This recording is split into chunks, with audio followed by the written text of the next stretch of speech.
Here's my, gotta make sure the screen works. There we go. I think we all know what IPv6 is, right? It's not a foreign topic, right? Like you guys can go through and Google all you want, look at how headers work, and look how this works, look how that works, right? But IPv6 is a lot of promise, right? A few years back, a couple decades back, whatever you want to call it, visionaries realized that devices were going to grow, things were going to become more prolific. They chose to do some simplification within the protocol itself. They've taken headers, rearranged it, they've added made it 128 bit. There's a lot to it, right? I'm not trying to read a word wall to you because I think you guys can go through these bullet points, but it adds both complexity, simplicity. The headers are more concise. It provides the scope. It provides a solution for a future in the way that the internet is built. Okay, so. Also provides the breadth and depth of a few things. Like, okay, great. Let's talk about how NDP works. The network discovery protocol. Let's talk about how ARP isn't that effective, and ARP poisoning attacks may not do anything for you there, etc. So, like I said, I'm not going to go too technical. We all know what it is, but I wanted to have a framework for what IPv6 is to a lot of people. Out of that same framework, there are also some common misconceptions with IPv6. Right? I walk around the floor. You talk to a security analyst, talk to a network engineer, talk to a product manager. There's a lot about IPv6 where it's more, it's better, it's different, it's present. Okay, there's not a lot I can tell you. One of the only things that hasn't come out of a lot of conversations I've had is that it's worse. I don't think that's been a topic at all. Maybe there's a worse component. I don't know. It doesn't come all that often. It doesn't come all that often, right? I love it. If it's on the internet, it must be true. There was a small snippet in here just to kind of talk to that scope perspective again. But I saw this over here. Over 665 billion addresses per grain of sand in the Earth's crust to a depth of 1 mile deep all around the globe. Oh, hang on. That's a lot of IP addresses, right? Like, I don't know if that's true or not. I don't know how to validate that necessarily. If it's on the internet, it must be true. I also saw a number that said, like, every human on Earth. And then I think, well, is that statistic 3 years ago, 2 years ago, 1 year ago? I don't know how to validate population, but every person on Earth is going to be able to get millions and millions of IP addresses. Oh my God. It's like, I can't even wrap my head around that. And the industry right now is being begged for a solution, right? How do we do the trade-offs between security and privacy and adopt this new protocol, right? So things are changing.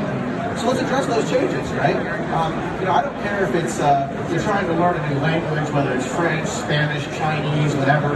I mean, really what you're dealing with is a protocol here, right? So IPv6 is going to mean something different for all of us. There's portions of our industries that we work in that have just embraced it very readily. Personally, that comes to my mind, one of my other products is a mobile product.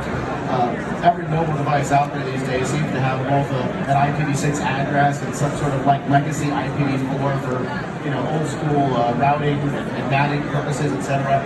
But really, you have to look at kind of what is the thing you're trying to accomplish in your environment, right? What does that change mean to you, right? There's definitions, there's cultural impacts, there's meanings. We have to agree on how to address these changes, I think, somewhat uniformly, or we will not be successful in addressing IPv6 at all, right? So, if that's the case, then, the kind of the anthropologist in my brain kind of kicks in and goes, well, why are we in this position today? Where have we come from? How have we been addressing this problem over time?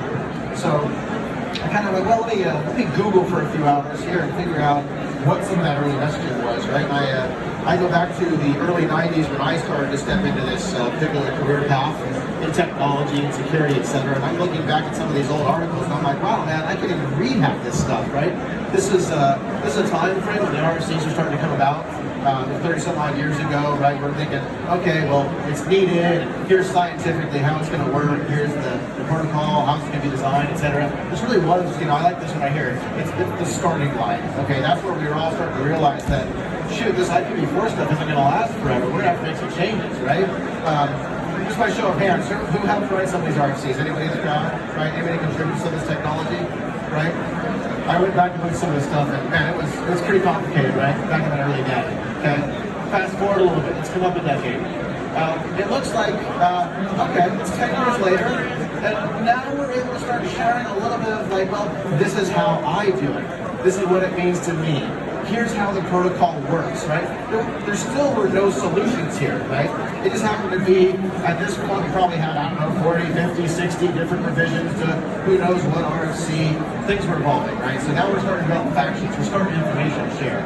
Maybe we're starting to actually understand that there could be a problem in the future.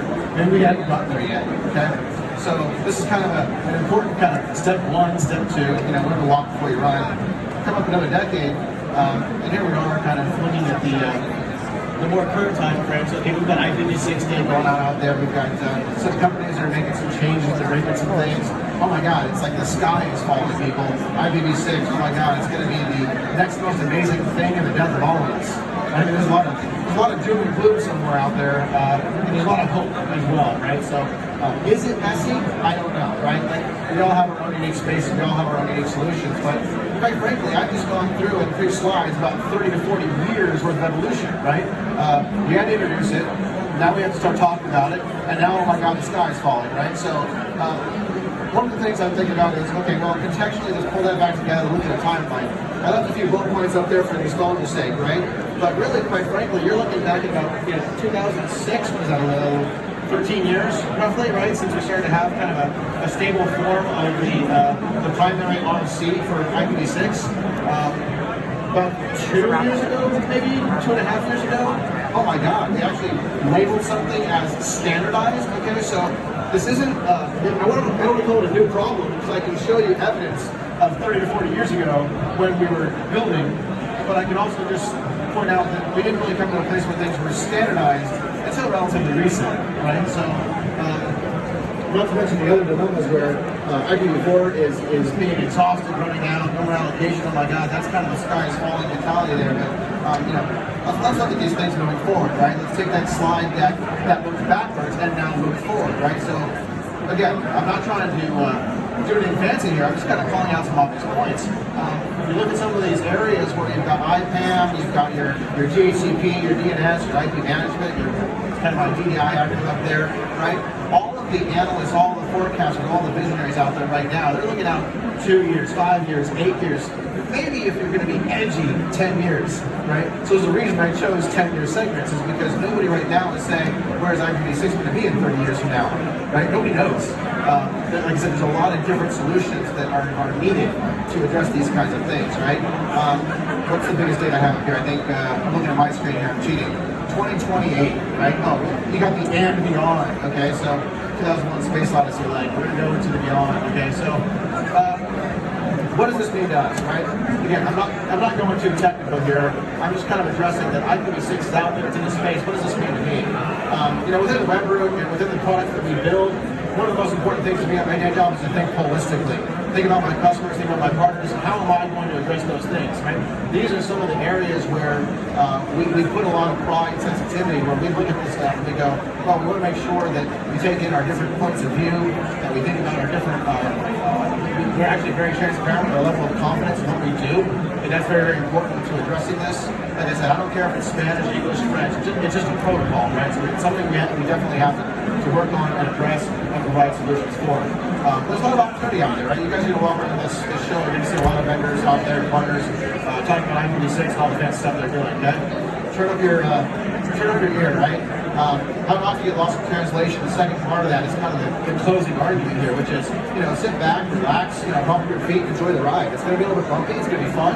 Like I said, it is a new language. It's all something we have to learn to embrace and understand ourselves. But one of the things I'd like to kind of leave you with in parting words, because I know there's only a couple things between you and happiness, right? It's that winning lottery ticket that you have in your hand to get the prize. It's lunched out the street, and the other one is the engagement with our other black shirts here, the demo stations, and the experts we have in this booth, right? Great resources to talk to. I'll be available.